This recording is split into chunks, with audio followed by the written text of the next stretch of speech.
awal-awal perhatian kita terhadap kebakaran itu yang justru pada tahun 1997. Data yang baik itu dihasilkan oleh Profesor Hidenori Takahashi dari Jepang itu memperlihatkan bahwa hampir setiap musim kemarau di kawasan hutan di Sebangau itu ada penurunan yang sangat signifikan, bahkan mencapai 1,5 meter ya, itu di kawasan hutan.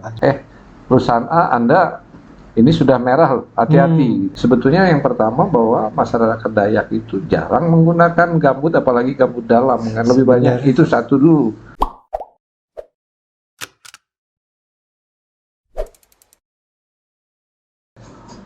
Selamat berjumpa kembali rekan-rekan di Kalteng Mahining. Hari ini kita punya narasumber yang luar biasa, Pak Adi Jaya, kepala dari Simtrop. Pak Adi Jaya, hari ini kita mau ngobrol sedikit tentang api, gambut, dan sebagainya. Tapi kalau boleh cerita sedikit tentang Pak Adi Jaya kepada rekan-rekan semua. Prestasinya sudah luar biasa sekali, kok boleh ceritain passionnya dan kenapa, apa sih Simtrop itu Pak, dan kenapa Bapak mau menjadi kepala Simtrop? Silakan Pak. Ya, terima kasih ya. Kalau saya sekarang mengurusi persoalan gambut itu, saya kira bukan tiba-tiba ya. Latar belakang pendidikan saya pada saat S1 itu ilmu tanah. Kemudian yang secara khusus berkaitan dengan gambut itu adalah pada saat S3 kami belajar tentang ekologi gambut di Universitas Nottingham. Itu kebetulan saya bersyukur dibimbing oleh seorang ahli gambut, termasuk memahami gambut tropika secara baik, itu Profesor Jack Ryan. Di UK nih ya Pak ya?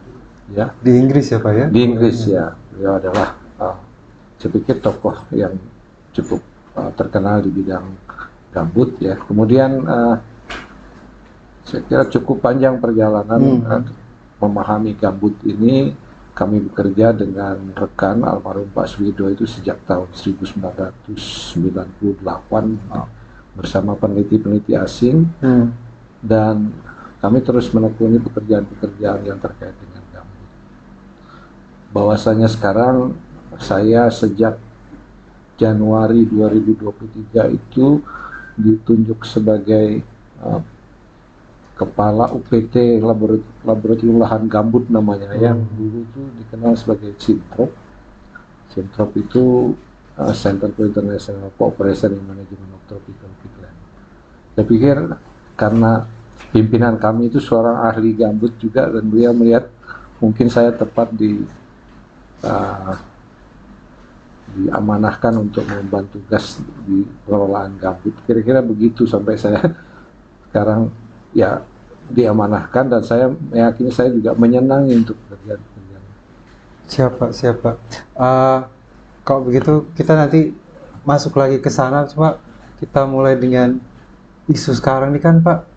Kalimantan Tengah nih salah satu yang cukup parah ya Pak ya, tentang kebakaran yang di berapa hari yang lalu. Nah ini kita ingin diskusi sedikit ke sana Pak. Nah kan kalau anggapan umum ya Pak ya, kebakaran itu tuh siklus 5 tahunan sekali. Nih apakah benar ini tren pengamatan singkat atau emang trennya seperti itu Pak? Iya, kalau kita lihat dari kejadian-kejadian ya, terutama yang tercatat itu dari 1997, kemudian 2002, 2006, 2009, kemudian 2000 yang parah itu kan 2015, 2019, dan sekarang 2023. Kelihatannya memang polanya seperti itu ya, kurang lebih 4-5 tahun. 2019 kita beruntung kemarau panjangnya itu boleh dikatakan lemah, kemarau basah gitu, sehingga kita tidak mengalami kebakaran atau kekeringan yang demikian parah. Saya kira saya kurang paham begitu ya kalau siklus tahunan, tapi kita melihat pola yang terjadi itu kurang lebih 4-5 tahun gitu ya. Oke. Dan siklus yang besarnya kan 2015 ya Pak ya, 2020-nya tidak terlalu kuat ya. Nah, kalau melihat pengalaman 2015 itu kan Pak, 2014 itu sudah mulai ada api, 2015-nya yang kencang gitu kan Pak ya, apinya luar biasa sampai saat itu kuning semua ya Pak ya, sampai Pak Jokowi datang pertama itu. Nah, ini kalau melihat tren 2019 ya tadi kata Pak Adi cukup lemah, tapi 2023-nya ini lumayan. Proyeksi 2024-nya kita perlu lebih khawatir atau seperti apa Pak menurut Pak Adi? Ya, sebelum itu ya saya tadi disebutkan 2015 itu cukup kuat ya, kebakaran yang luar biasa parah, tapi jangan lupa di tahun 1997 itu kita mengalami hal yang malah mungkin parah juga ya, luar biasa itu Bu. Saya ingat awal-awal perhatian kita terhadap kebakaran itu yang justru pada tahun 1997 gitu. Nah, melihat pola-pola seperti itu, saya pikir kita tetap, artinya tahun ini kan 2023 terjadi kebakaran yang lumayan parah. Apakah kita perlu waspada tetap di tahun-tahun mendatang, katakanlah 2024? Saya pikir ya kita tetap harus waspada ya, jangan sampai kejadian terulang.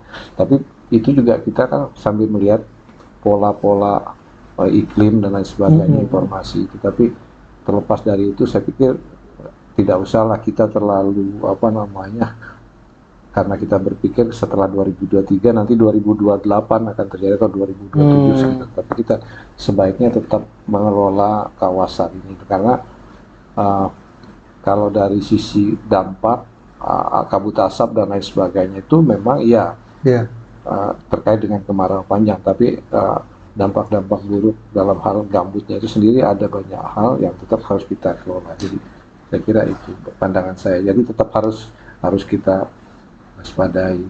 Nih Pak, jadi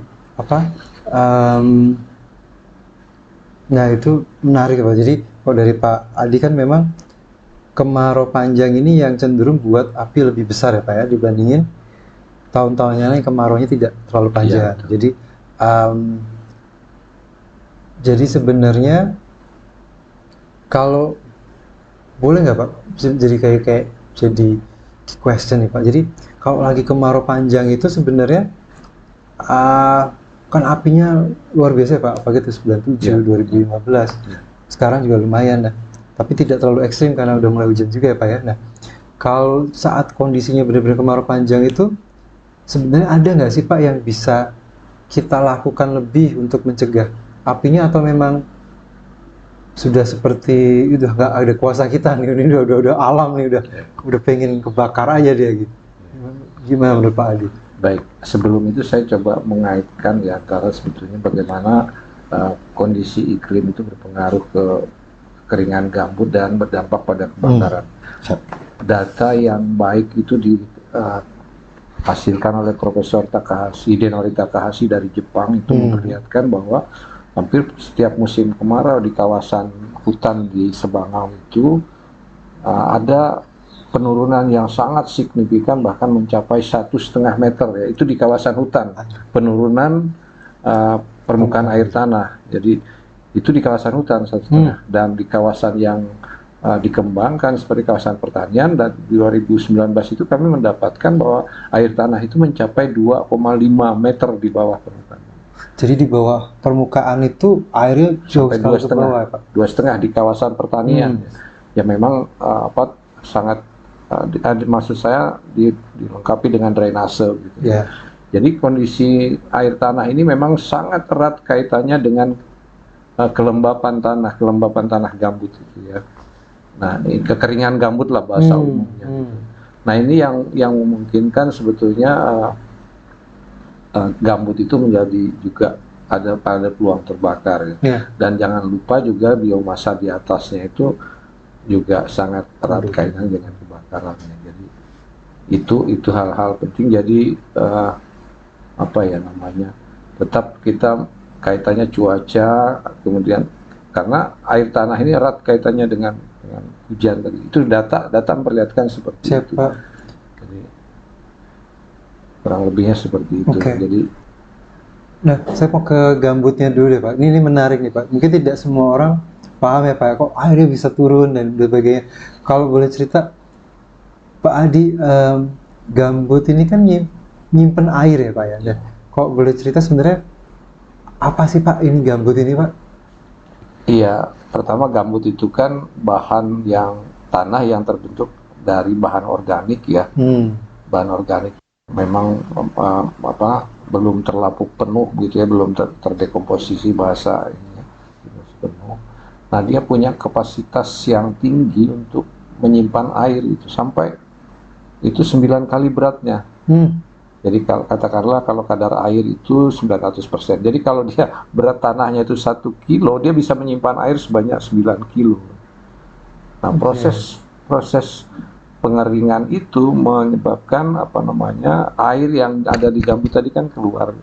Jadi seharusnya gambut itu memang selalu basah ya Pak, karena dia fungsinya memang simpan air ya Pak? Iya, karena memang dia juga terbentuk kan dalam kondisi memang tergenang gitu ya, jadi anaerobik lah, jadi tergenang memang seperti itu, secara alamiahnya seperti itu.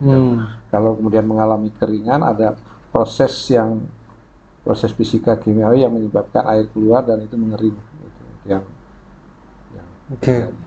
Jadi si kasarnya ini Pak, jadi si gambut ini lebih daun-daunan Selasa itu ya Pak, yang kekumpul dia terendam air dan akhirnya menjadi bahan gambut ya Pak. Nah,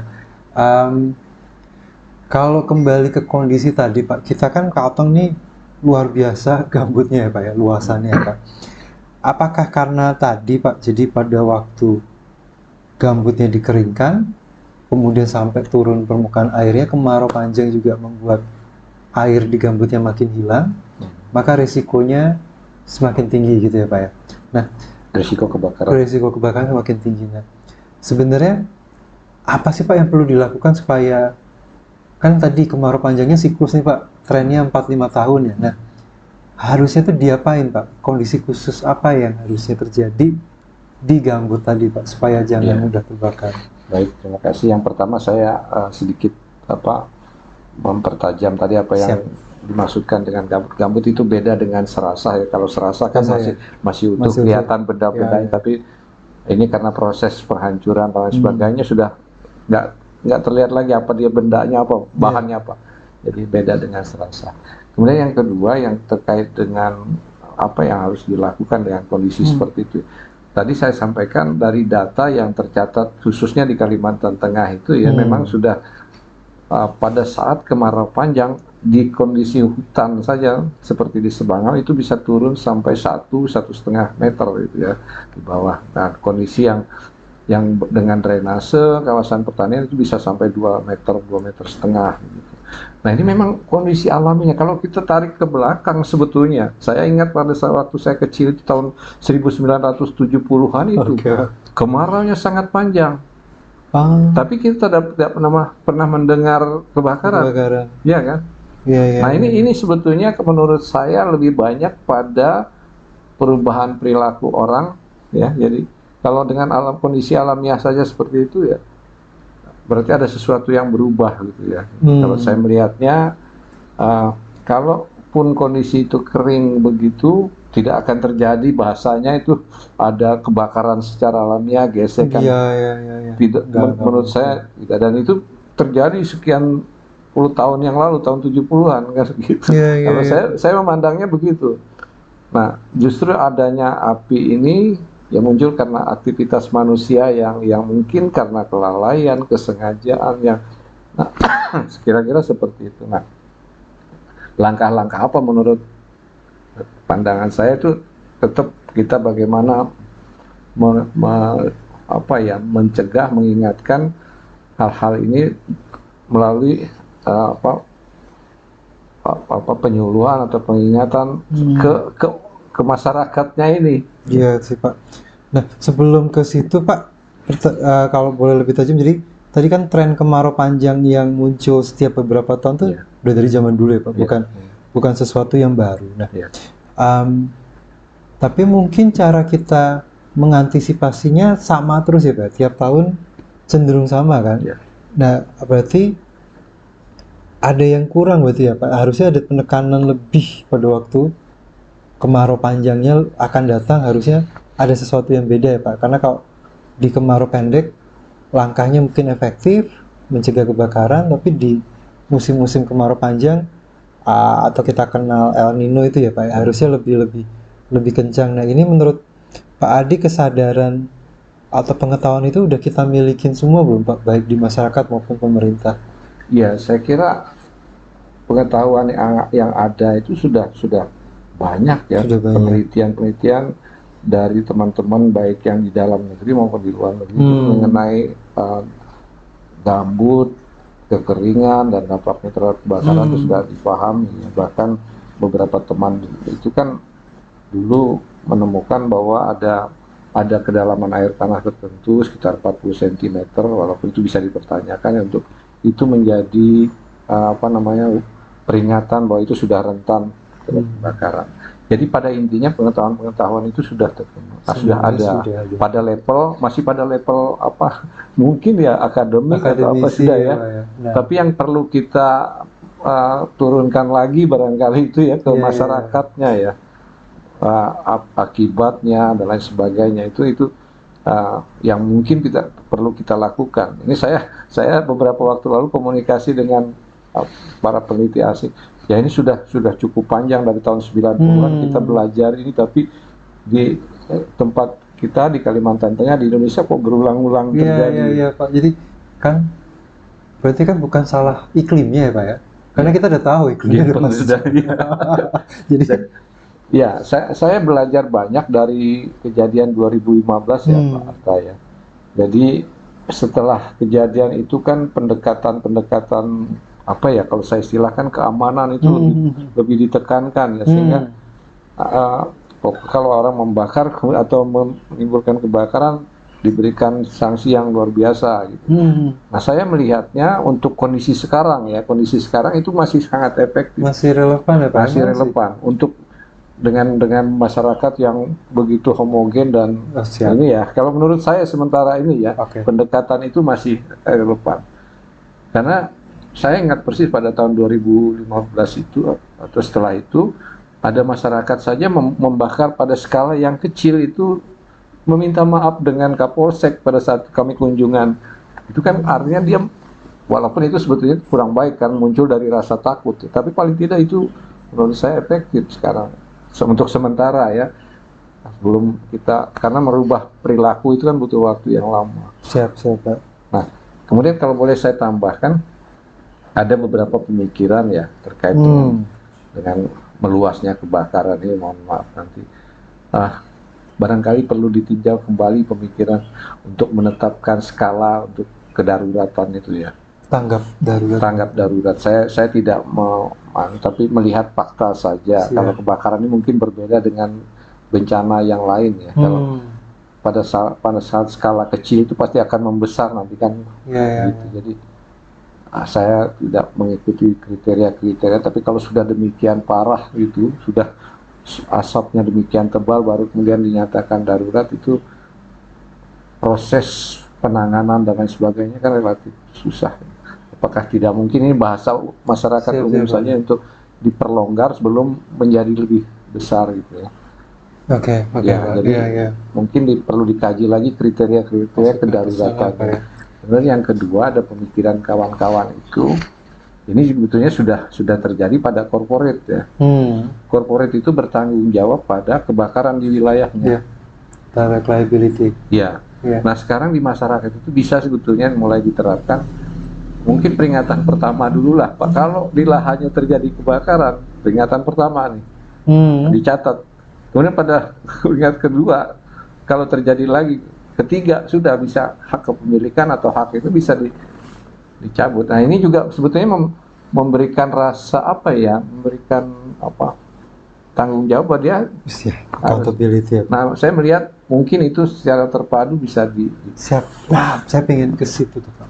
Tapi sebelum ke poin tadi, kalau tadi menarik Pak, yang darurat itu sebenarnya perlu dikaji lagi ya Pak, terutama di kondisi Kalimantan Tengah yang tadi Pak Adi bilang, karena kita gambutnya ratusan ribu hektar ya Pak ya, dan begitu kering, resikonya tinggi, dan kesadaran berbagai pihak juga belum terlalu tinggi.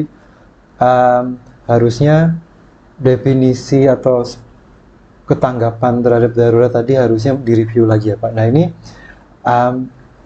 udah pernah ada diskusi-diskusi itu belum Pak di Pemda gitu-gitu? Saya belum lihat ya Pak ya. Tapi saya pikir perlulah pada level nasional itu kita diskusi, barangkali kedaruratan yang lain, gempa dan lain sebagainya. Ini jangan kita menunggu misalkan level CO2, level PM 2,5 sekian udah bahaya baru kita darurat. Enggak. Pada saat luasan itu sudah terlihat ada kejadian kebakaran dengan skala yang luas, pasti akan melebar itu. Jadi mungkin ini yang perlu kita diskusikan ya. Jadi kriteria kedaruratan khusus untuk kebakaran hutan dan lahan gambut. Karena kalau api kecil kalau nggak ditangani itu pasti akan meluas kan. Apalagi kalau gambut katanya apinya tuh di bawah ya Pak ya. Jalarnya toto di sana muncul lagi gitu. Iya, gambut kita memang agak spesifik ya. Karena sebenarnya media di bawah itu kayu-kayu itu juga menjadi media untuk api sebenarnya. Kalau pengalaman kami terbaru ini dengan pihak Jepang itu melakukan pembakaran gambut juga tidak mudah. Memang gambut tropika ini kan khasnya itu banyak kayu-kayunya. Iya. Itu. Nah jadi ya bener ya Pak itu ya, kalau kebakar di sini nanti dia rambatnya di bawah, toto meluas ya di sebelah sana. Iya, tiba-tiba mungkin dari atas nggak kelihatan ya Pak ya.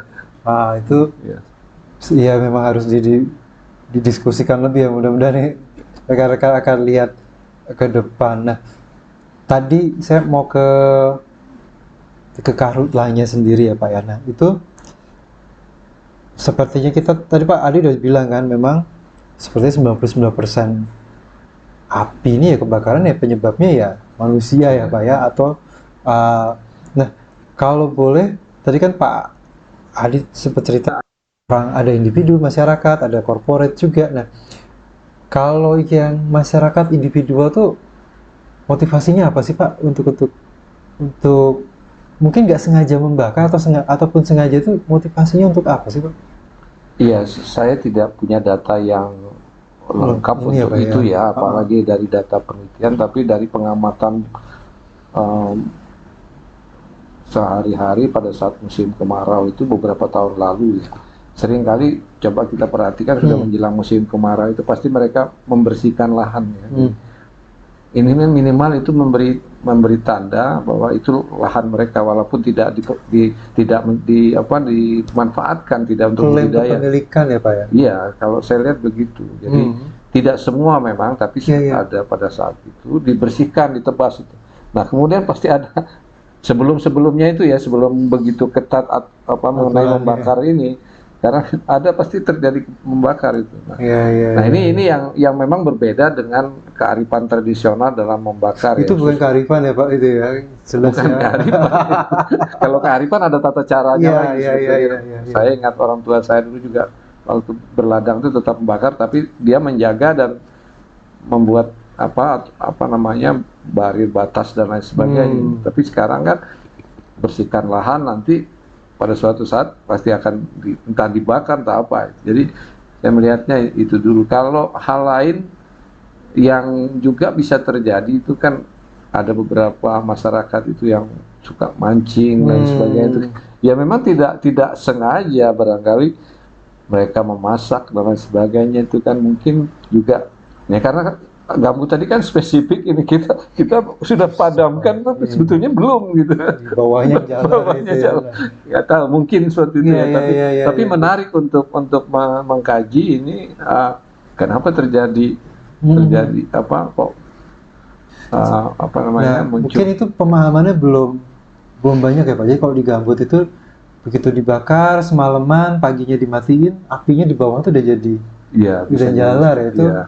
Belum tentu semua orang paham di sini ya Pak, walaupun memang agak spesifik, tidak begitu saja dia padam seperti di lahan kering gitu. Jadi harus betul-betul yakin bahwa itu. Ya saya ingat persis pada saat kejadian kebakaran di Palangkaraya ya, di Jalan Yosudarso, kami ikut memadamkan.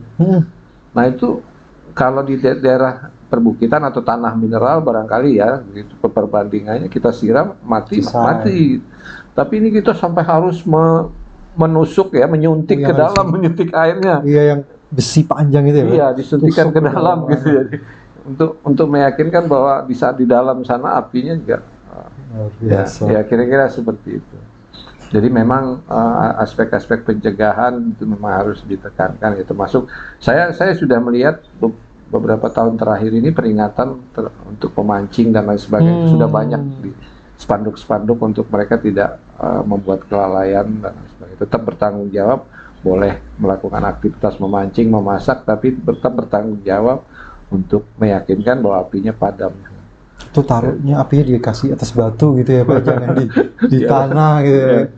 Nah, kalau yang corporate nih Pak, yang perusahaan, kan ada yang bilang nggak mungkin lah perusahaan bakar, orang dia rugi nantinya kan kalau kena apinya atau asapnya, tapi kayaknya masih ada ya Pak api di tempat mereka ini. Sebenarnya klaim bahwa corporate tidak mungkin bakar tuh make sense atau enggak sih Pak, atau kasus per kasus ya Pak ya? Ya saya kira kita tidak bisa mengeneralisir. Memang resikonya sekarang kan luar biasa berat ya kalau itu terjadi, makanya terjadi di lahan tadi. Apapun apanya alasannya sekarang saya kira petugas kepolisian keamanan itu sudah tanggap langsung. Nah itu sudah langkah yang baik ya. Intinya resikonya sangat berat dengan kondisi sekarang. Jadi ada banyak kontroversi sebetulnya, ada yang menganggap ada persoalan dengan masyarakat konflik, dan ada juga yang mengistilahkan itu mereka sendiri yang melakukan. Tapi terlepas dari itu menurut saya sanksi yang diterapkan kalau itu terjadi itu berat, karena tadi yang seperti yang saya sampaikan itu wilayahnya menjadi tanggung jawab mereka gitu.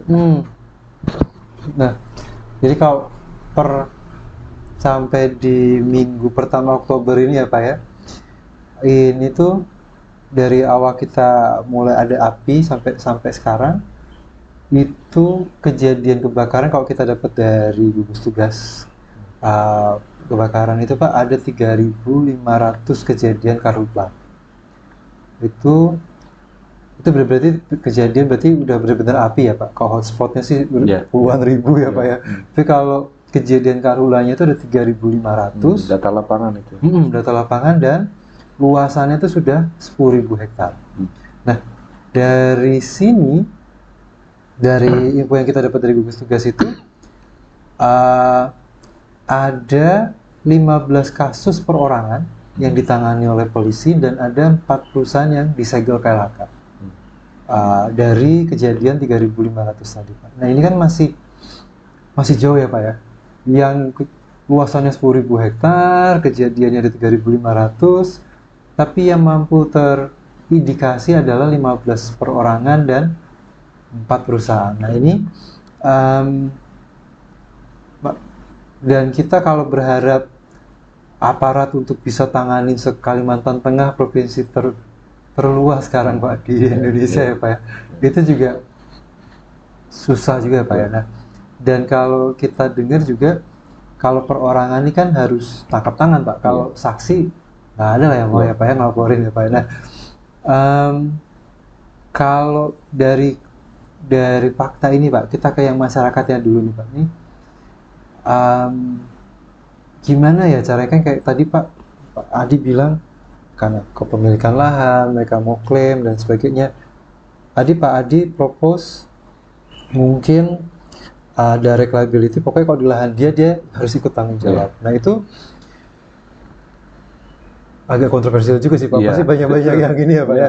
Tapi kalau menurut Pak Adi, apakah itu fair Pak? Karena memang asapnya yang ngerasain semua ya Pak, kira-kira gimana Pak? Saya kira memang mengenai tanggung jawab itu saya kira penting juga ya, artinya setiap pemilik itu bertanggung jawab pada menjaga paling tidak. Tapi saya melihat satu mekanisme monitoring atau pemantauan yang bisa dilakukan untuk pencegahan dalam kaitan bukti-bukti, karena tadi kan ada banyak kebakaran tapi sedikit yang ini kan mungkin yang tertangkap tangan yang sudah punya bukti-bukti. Tapi sebenarnya sekarang kan teknologi sudah cukup berkembang ya. Kalau kita memang berniat untuk memberikan terapi ke masyarakat, bahwa itu memang bukti, teknologi sudah tersedia. Sudah bisa ya Pak ya? Pemantauan itu tetap dilakukan. Ya kami mohon izin di Universitas Palangkaraya itu sampai saat dan mudah-mudahan tetap terjadi itu saya minta karena menjadi tanggung jawab Sintrop diamanahkan oleh pimpinan untuk setiap hari memantau. Jadi terbang terus drone itu ngecek. Kalau misalkan kita bisa punya data saja pada saat tertentu, katakanlah jam tertentu itu ada aktivitas manusia di situ. Kemudian sorenya terjadi kebakaran, tidak ada orang lain masuk. Berarti ada kan indikasi, ada indikasi. Ya. Jadi menurut saya sekarang barangkali ya setiap daerah yang punya lahan gambut itu pencegahan kan menjadi penting seperti diamanahkan oleh Pak Presiden itu kan lebih pada pencegahan, dan itu mungkin kalau kita dengan teknologi pemantauan seperti ini yang mungkin terbang reguler dengan menerbangkan drone dan lain sebagainya, teknologi itu kita bisa punya data, bukti dan lain sebagainya untuk lebih melihat sebetulnya nanti kalau ada terjadi kebakaran itu pasti ada korelasinya dengan aktivitas manusia karena saya kira itu yang mungkin bisa kita coba diskusikan lah teman-teman yang ahli drone ini kan. Iya Pak. Dan tetap harus ada langkah rambunya ya Pak, supaya jangan juga kalau itu kebijakannya nanti lebih keras juga nanti takutnya di-abuse juga ya Pak, masyarakat jadi gampang disalahkan juga. Nah ini yang perlu hati-hati juga ya Pak ya, supaya aparatnya juga tidak main wah ini salah, ini salah gitu. Tetap untuk itu kan tadi memang pendekatan awal ini kan sudah kita tetap misalkan langkah-langkah yang sudah ada ini sudah kita tetap lakukan. Artinya pada saat kita tahu bahwa tahun tertentu akan terjadi ini, maka ada langkah-langkah yang kita sampaikan, advokasi dan lain sebagainya untuk menyadarkan masyarakat. Tapi kalau dilengkapi dengan data ini kan nanti mudah-mudahan jadi pelajaran lah gitu. Jadi bukan kita melakukan ini mengabaikan langkah-langkah sebelumnya, tetap dilakukan. Edukasi menjadi penting gitu, saya kira. Menarik Pak. Nah, kalau dengan korporat menurut Pak Adi udah cukup belum Pak? Kita ingat dulu tuh awal-awal Pak Jokowi banyak ya segel kelaka, dituntut ke pengadilan untuk ganti rugi, tapi ya kayaknya hilang di sana ya Pak ya, begitu udah masuk pengadilan mungkin kurang bukti kah, mungkin pengacara sebelah sana lebih jago gitu kan ya Pak ya, jadi habis itulah. Gak banyak yang akan bisa benar-benar, apalagi kalau bermimpi akan benar-benar ada ganti rugi material diharap dari situ. Tapi mungkin dari situ sebenarnya shock terapinya juga sudah berguna mungkin ya Pak ya, untuk si swasta itu untuk cukup bikin shock mereka supaya benar-benar dijaga gitu ya Pak ya. Apa sudah cukup atau harusnya lebih agresif lagi Pak pemerintah? Ya sebetulnya menyangkut bukti dan lain sebagainya itu sekarang teknologi kan sudah berkembang. Saya kira ya dulu kalau katakanlah sumber api itu kan bisa di tracing kalau kita punya series citra satelit gitu ya. Jadi mulainya terjadi kebakaran dan sebagainya, sumber mulainya titiknya di mana sebetulnya itu kan sudah, apalagi sekarang kalau skala kedetilan itu kan sudah bisa tahu itu mungkin. Nah kalau memang itu bisa sebetulnya dari sisi teknologi sehingga menjadi dasar yang kuat bagi pembuktian barangkali untuk meyakinkan bahwa itu kejadiannya oleh siapa gitu, di mana awalnya gitu ya. Jadi saya lebih melihatnya seperti itu. Kalau kita niatnya bagus sebetulnya untuk bukti dan lain sebagainya sudah teknologinya. Kalau lompat sedikit Pak balik ke gambut ya Pak, itu kan banyak gambut yang sudah drainase, udah dibuat, udah pengeringan gitu ya Pak, yang Ibu malah tadi Pak Adi bilang ada kasus yang sudah drainase sampai 2 meter lebih ya Pak, turun airnya ya Pak. Nah ini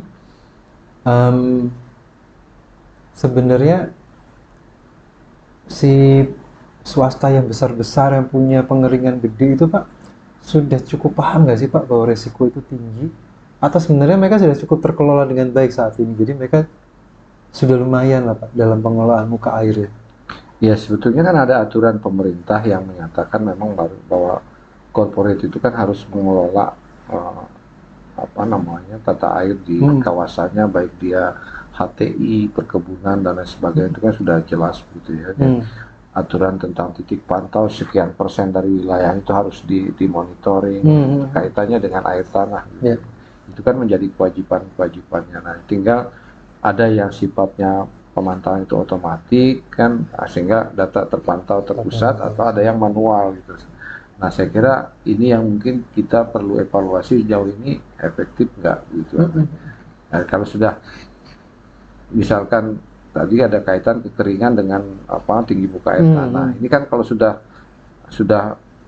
warna merah artinya sudah wah ini risiko kebakaran karena air tanahnya rendah, kan sudah harus dilakukan peringatan kok. Oh, saya kurang paham mekanisme di pusat, tapi seharusnya bisa memantau itu ya. Kalau ini sudah perusahaan ini sudah garis merah gitu ya, jadi ada dari data itu. Nah, sekarang kan sudah tersedia juga teknologi pantau yang real time gitu ya. Pada masa-masa kemarau panjang ini sudah harus menjadi perhatian gitu. Jadi itu dulu katakanlah ini perusahaan ini sudah merah nih, hati-hati. Saya kira mungkin bisa ke arah sana ya. Duluan, ya Pak ya. Ya, jadi kalau sudah kita ingatkan bahwa ada risiko sebetulnya kerentanan terhadap kebakaran karena air tanahnya sudah sedemikian dalam, ini berarti sudah kering ya. Ya kalau nanti ke depan bisa kita buat alat pantau bukan hanya air tanah tapi kekeringan gambutnya, itu lebih real lagi. Nah, sudah kita bisa perusahaan A Anda ini sudah merah, hati-hati gitu kan, berarti kita sudah mengingatkan, dan apabila terjadi itu kan memang perhatian dari perusahaannya, barangkali itu pandangan saya ya. Jadi kan kami ikut pertemuan himpunan gambut Indonesia beberapa di bulan September lalu ya, itu ada di kawasan Sumatera, itu sudah cukup banyak sebetulnya alat pantau dan ya termasuk sebetulnya restorasi atau dam dan lain sebagainya yang dibangun untuk menjaga air tanah dan dipantau dengan alat-alat pantau itu. Nah, tapi kalau kemudian hanya itu tidak bermakna, tidak diberikan peringatan tadi kalau terutama pada musim kemarau panjang tidak harus setiap kita nggak usah peduli pada musim hujan gitu. Pada musim kemarau ini sudah merah nih sudah. Nah, termasuk di masyarakat sebetulnya bisa Pak. Kami di Universitas Palangkaraya itu teman-teman di teknik bangunan kalau mengembangkan alat sederhana ini, mungkin murah. Jadi ada alat pantau, begitu sudah air tanahnya itu sudah memberikan kemungkinan bahaya kebakaran dengan range kedalaman tertentu, dia akan menjadi merah seperti lampu merah, tanda merah muncul. Jadi merah, hijau, kuning. Jadi itu sudah menjadi peringatan bagi petaninya itu bahwa harus hati-hati. Teknologinya sederhana. Sebenarnya bisa, sudah tinggal pemahamannya ya, bagaimana cara menggunakan itu dan pengawasan. Kok udah dikasih alatnya juga nggak Iya, teknologinya sederhana untuk monitoring itu. Menarik Pak. Jadi wah, ini luar biasa Pak. Diskusi sama Pak Adi, kita udah dapat beberapa tadi ya Pak. Kalau di perkotaan terutama harusnya bisa juga si pemilik lahan kalau di musim kemarau panjang sudah mulai diingatkan gitu ya Pak ya. Kalau masih kebakaran berarti kamu ikut tanggung jawab loh, gitu ya Pak gitu. Ya, saya kira pendekatan hukum menjadi bagian penting. Siapa yang mau hak kepemilikan tanahnya dicabut, apalagi sudah sertifikat. Tapi kalau itu menjadi tanggung jawab pemerintah untuk mengatur, karena tidak bisa lagi ini cuma diingatkan. Ada langkah-langkah atau pendekatan hukum yang membuat shock terapi itu. Ya, tapi saya berpandangan tidak bisa kejadian satu kali kebakaran terus dicabut. Tapi tetap seperti SIM itu udah sekian kali baru cabut gitu. Iya, ada proses perbaikannya ya Pak ya. Proses pembelajaran juga. Iya Pak. Tapi juga akan semakin rapi jadinya ya Pak. Nah, di terpisah nih Pak, ada semacam aspirasi ya Pak ya dari rekan-rekan masyarakat adat bahwa harus ada dispensasi nih untuk pembakaran lahan oleh masyarakat adat karena masih menggunakan kearifan lokal. Nah, tapi menurut Pak Adi gimana nih Pak, di konteks kita saat ini ya di Kalteng, apakah masih relevan, bisa dibedakan, atau baiknya tindakannya seperti apa Pak? Saya kira saya bukan seorang sosiolog ya, tapi saya sebagai masyarakat Dayak yang melakukan itu akan mengamati dari saya masih kecil, mengamati dalam artian melihat orang tua gitu. Jadi sebetulnya yang pertama bahwa masyarakat Dayak itu jarang menggunakan gambut, apalagi gambut dalam, kan lebih banyak itu satu dulu. Siap. Sehingga pada saat melakukan aktivitas perladangan dan lain sebagainya, membakar itu kan bukan di area gambut sebetulnya kan? Iya, di ladang. Itu tuh ini dengan tata cara yang sudah biasalah dilakukan, macam-macam, membuat sekat dan lain sebagainya, mengawasi. Bahkan tetangga tahu, itu kan sebetulnya sudah dari dulu. Tapi catatannya bukan di lahan gambut.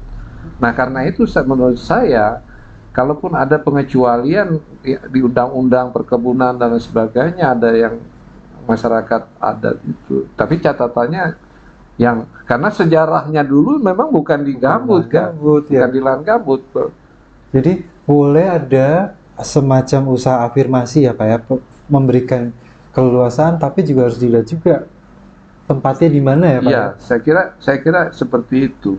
Karena tadi mekanisme yang seperti apinya tiba-tiba lewat dalam. Iya, di dalam. Iya, itu memang tidak, dari dulu kan nggak pernah orang-orang Dayak, orang-orang dari Bugis itu memanfaatkan gambut dalam. Kan ngapain juga Pak nanam di gambut ya Pak? Iya, ya, lebih baik yang lain ya. Iya.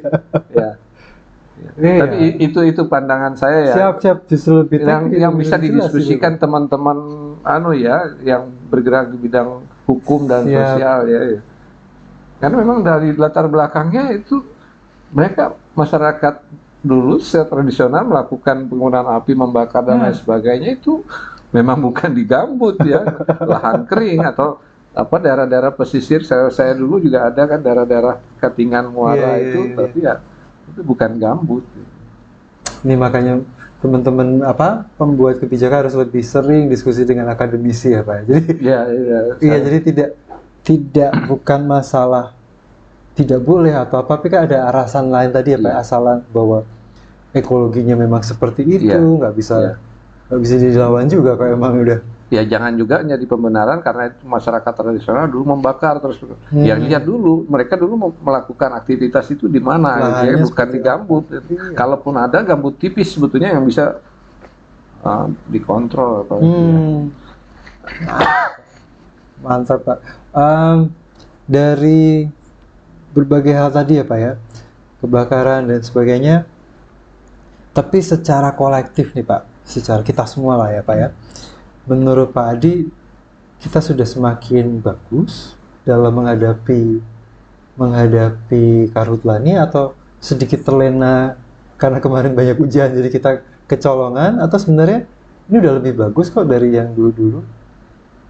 Iya, saya pikir ada langkah maju ya dari sisi penanganan, tapi kita tidak boleh puas dengan itu karena faktanya beberapa daerah juga masih sangat parah ya. Kalau di Kalteng ini yang saya amati daerah-daerah Kabupaten Seruyan, Kotim itu kan masih parah dan hampir selalu berulang di tempat yang sama. Malah sekarang Barsel Pak tinggi Pak. Barsel ya. Barsel saya juga kaget lihat datanya.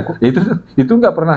Iya. Justru sekarang saya terlepas dari daerah Tumbang Nusa dan sekitarnya, Taruna itu kan secara umum saya harus apresiasi pada Pulang Pisau yang itu tanggap sekali, cepat. Tapi kasusnya di Taruna Tumbang Nusa ini memang pusatnya ya. Tapi secara keseluruhan di daerah selatan itu lebih terkontrol menurut saya.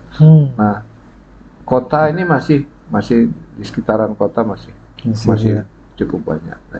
Saya kira ada langkah maju, tapi itu harusnya kan bisa speednya lebih baik. Apalagi yang berulang kayak tadi ya Pak ya, di Seruyan, di Kotim ya. Tempatnya sama, langganan itu ya Pak ya.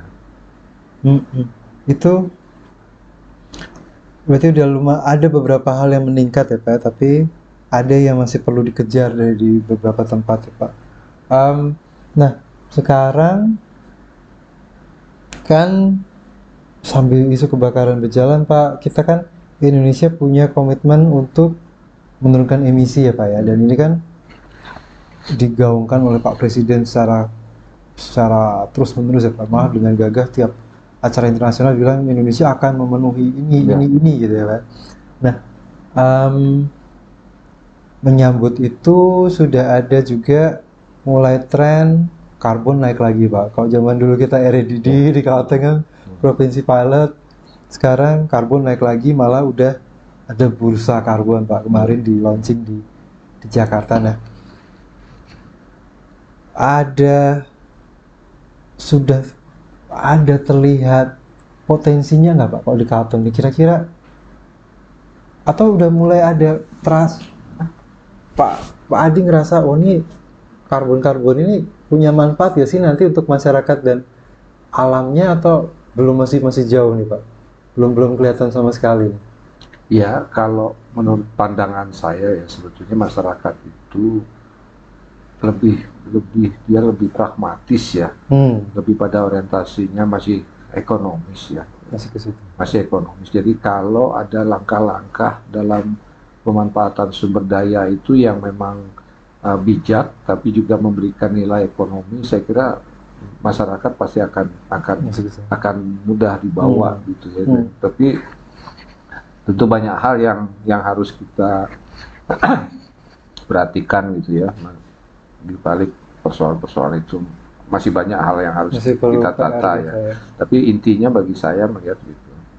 Ini contoh kasus kemarin ada satu jenis tanaman, katakanlah sengon gitu ya, karena ada pasarnya kan begitu masyarakat bom gitu kan menanam semua. Nah, tapi kalau ada nanti katakanlah untuk khusus gambut ini ada insentif tertentu, apalagi sekarang kondisi ekonomi masyarakat sulit ya, jadi katakanlah membakar dilarang gitu, jadi tidak bisa bercocok tanam lagi gitu kan. Nah, ada alternatif lain yang memang memungkinkan secara ekonomi, saya kira bagus. Tapi saya melihatnya harus ada hal-hal lain yang dalam aspek teknisnya betul-betul memberikan keadilan bagi masyarakat gitu ya. Terus juga penting bagi masyarakat itu tahu apa hak dan kewajibannya. Jangan hanya mengiming-imingi bahwa ini ada nilai ekonomi, nanti begitu suatu saat kan ada kekecewaan dan lain itu bisa memukul balik kegiatan-kegiatan itu, bisa menjadi. Nah, saya memandangnya seperti itu kalau untuk bahkan nanti skemanya perdagangan karbon dan lain sebagainya. Jadi yang penting satu, betul-betul memberikan manfaat ekonomi, kemudian mungkin ada kalau bahasa itu keadilan dan lain sebagainya. Jangan sampai nanti di belakang malah masyarakatnya kecewa gitu kan, itu malah kalau bagi saya seperti itu. Dan itu memang sekarang ini sudah ada banyak informasi di sekitar kita, bahwa banyak investor-investor yang banyak yang ngejar Pak Adi nih kayaknya. Iya, beberapa dari mereka itu sudah datang ngobrol-ngobrol dengan kami di Sintron. Meyakinkan nggak Pak Adi nangkepnya ini oke, atau mau lihat dulu atau? Ya, artinya mereka hanya berkonsultasi dari aspek-aspek teknis mengenai pengelolaan gambut dan lain sebagainya. Tapi bagi saya sebagai orang lokal juga untuk melihat keseriusan mereka, kehati-hatian dan lain sebagainya perlu. Karena kita kan tidak banyak tahu apa pergerakan yang global itu kan, karena jangan sampai masyarakat kecil di desa dan lain sebagainya itu diiming-iming sesuatu yang baik, tapi kenyataannya nanti berbeda. Yang saya maksudkan keadilan itu jangan sampai nanti ada dana tertentu masyarakat dapat yang lebih kecil, tapi yang pengelolanya ya itu aja kalau ya Pak, transparansi ya Pak, transparansi. Dan saya kaitan dengan ini, kalau memang bisa, kalau itu kan bisa kelompok ya, apakah nanti kelompok tani atau atau bahkan corporate, membentuk corporate. Tapi kalau ke depan ada peluang dalam skala-skala kecil itu bisa petani individunya itu bisa, ya ini kan memang mekanismenya sulit, rumit lagi ya Pak? Iya, lebih rumit lagi. Tapi kalau bisa ke sana nanti dia punya 1 hektar, 2 hektar, tapi nilai karbonnya Iya. Saham karbon jadi. Iya. Jadi tidak diatur oleh satu perusahaan atau kelompok yang nanti. Jadi ya itu saya. Iya. Dan memang di Kalteng ini juga berorganisasi besar, berkooperasi itu juga tidak selalu mudah ya Pak ya, sepertinya ya Pak ya, untuk dimotivasi level masyarakat ya Pak. Itu juga banyak yang kita lihat sih Pak. Nah, harapan Pak Adi ke depan dengan tren isu lingkungan kan juga semakin naik ya Pak ya, isu perubahan iklim juga semakin kita dengar di semua tempat. Calon-calon presidennya juga sudah mulai ada yang nyentil tentang isu lingkungan, pembangunan hijau, dan sekarang ini karbon. Kalau Pak Adi sendiri berharap pembangunan hijau yang seperti apa sih Pak di Kalimantan Tengah ini Pak? Kan kemarin ada food estate, kemarin ada apa gitu kan Pak. Tapi sebenarnya yang cocok buat kita nih di sini nih apa sih Pak? Pembangunan yang seperti apa gitu Pak? Ya, yang pertama saya kira yang penting dicatat itu adalah jangan terburu-buru. Kita punya pengalaman banyak ya. Jangan tiba-tiba ada proyek dan harus dilaksanakan tapi tanpa kajian yang cukup mendalam. Harusnya kita belajar di Kalimantan Tengah khususnya dengan kaitan dengan gambut itu kan proyek PLG dulu ya, itu sangat kental sekali ya. Saya terlibat langsung di dalam kegiatan lapangan. 95 itu kan di launching ya. 96 itu sudah ditempatkan masyarakat. Padahal tata aturan pengelolaan lahan basah ini kan sudah jelas ada tahapan-tahapan tahap 1 ya, sampai pada saat tahap 3 infrastruktur sudah lengkap baru kita ini kan hal-hal seperti itu yang saya maksudkan, dan itu kelihatannya terulang pada yang sekarang juga masih terulang. Itu kita mungkin harus belajar pada kejadian masa lalu, jangan tergesa-gesa. Vietnam itu mengembangkan daerah, tapi memang ini kasus berbeda lahannya. Mereka mengembangkan kawasan Supat Masam itu 15 tahun kajiannya baru mengembangkannya. Dan mereka disiplin ya Pak, step-stepnya ya Pak. Iya, step-stepnya itu. Kita kenapa ya Pak suka? Apakah anggaran kementeriannya beda-beda Pak? Jadi saya kurang paham di sana ya, tapi memang harus belajar lah. Jadi ya bersama-sama tentu kita punya banyak ahli untuk membicarakan ya. Jadi pada suatu kerjasama tahun 2018 itu BRG waktu itu sebelum menjadi BRGM itu juga salah satu konsepnya sebetulnya mengembangkan kawasan Kalimantan Tengah ini menjadi kawasan khusus gitu ya. Jadi, nah perencanaannya terpadu, mungkin juga dari aspek pendanaan bisa lebih baik ya. Jadi artinya kita duduk bersama-sama lah membicarakan ketergantungan antar wilayah, antar desa, begitu kan juga penting. Kemudian spesifikasi produk dan lain sebagainya penting. Jangan sampai setiap daerah membangun produk sama. Dan jangan lupa juga, apalagi sekarang komunikasi dengan dunia internasional atau menjadi lebih mudah, kita juga bisa berkolaborasi dengan berbagai pihak. Jadi intinya itu memang perlu perencanaan yang baik dan tidak tergesa-gesa, dan memang harus matang. Jangan tiba-tiba ada datang. Jadi kadang-kadang yang di daerah juga bisa kelabakan. Karena kalau menurut saya itu yang penting. Itu yang paling penting ya Pak. Iya. Jadi direncanakan dulu kita mau kembangkan apa. Baru-baru bisa terjadi dengan bagus. Ya kalau kita bicara tadi yang disebutkan misalkan konteks restorasi kawasan gambut kan ada wilayah yang memang harus kita jaga dalam kondisi hutan, tapi juga ada masyarakat yang harus dikembangkan ekonominya. Ini kan harus kita rencanakan secara baik. Yang R1, R2, ya R3 tentu komunikasi dengan masyarakat ya. Jangan kita datang dengan keinginan kita sendiri, tapi masyarakatnya belum siap. Ya. Itu kayaknya masih kadang terulang ya Pak ya kesalahannya. Nah ini kita sudah diskusi banyak sekali ya Pak ya, dari kebakaran karbon pembangunan. Ini terima kasih sekali Pak Adi sudah meluangkan waktunya dan kita udah dapat saran-saran luar biasa ya. Mudah-mudahan yang mendengarkan juga bisa menambahkan jadi pemikiran-pemikiran baru ya Pak ya, dan masuk dalam prosesnya. Dari kami apresiasi sekali atas hari ini dengan Pak Adi dan juga semua capaian yang sudah dilakukan. Semoga akan menjadi semakin bermanfaat bagi banyak pihak Pak. Dari kita Kalteng Mining, kita ingin selalu mendengarkan berbagai hal yang terjadi, dan mudah-mudahan dengan hal ini bisa kita sharing dan menjadi manfaat untuk banyak pihak. Mungkin terima kasih dari kita. Ada penutup Pak Adi? Iya, saya kira begini ya, kita tidak boleh puas dengan satu solusi begitu ya. Pasti akan ada muncul lagi masalah baru. Karena itu menurut saya jangan pernah berhenti pada satu momen kan kita puas gitu ya.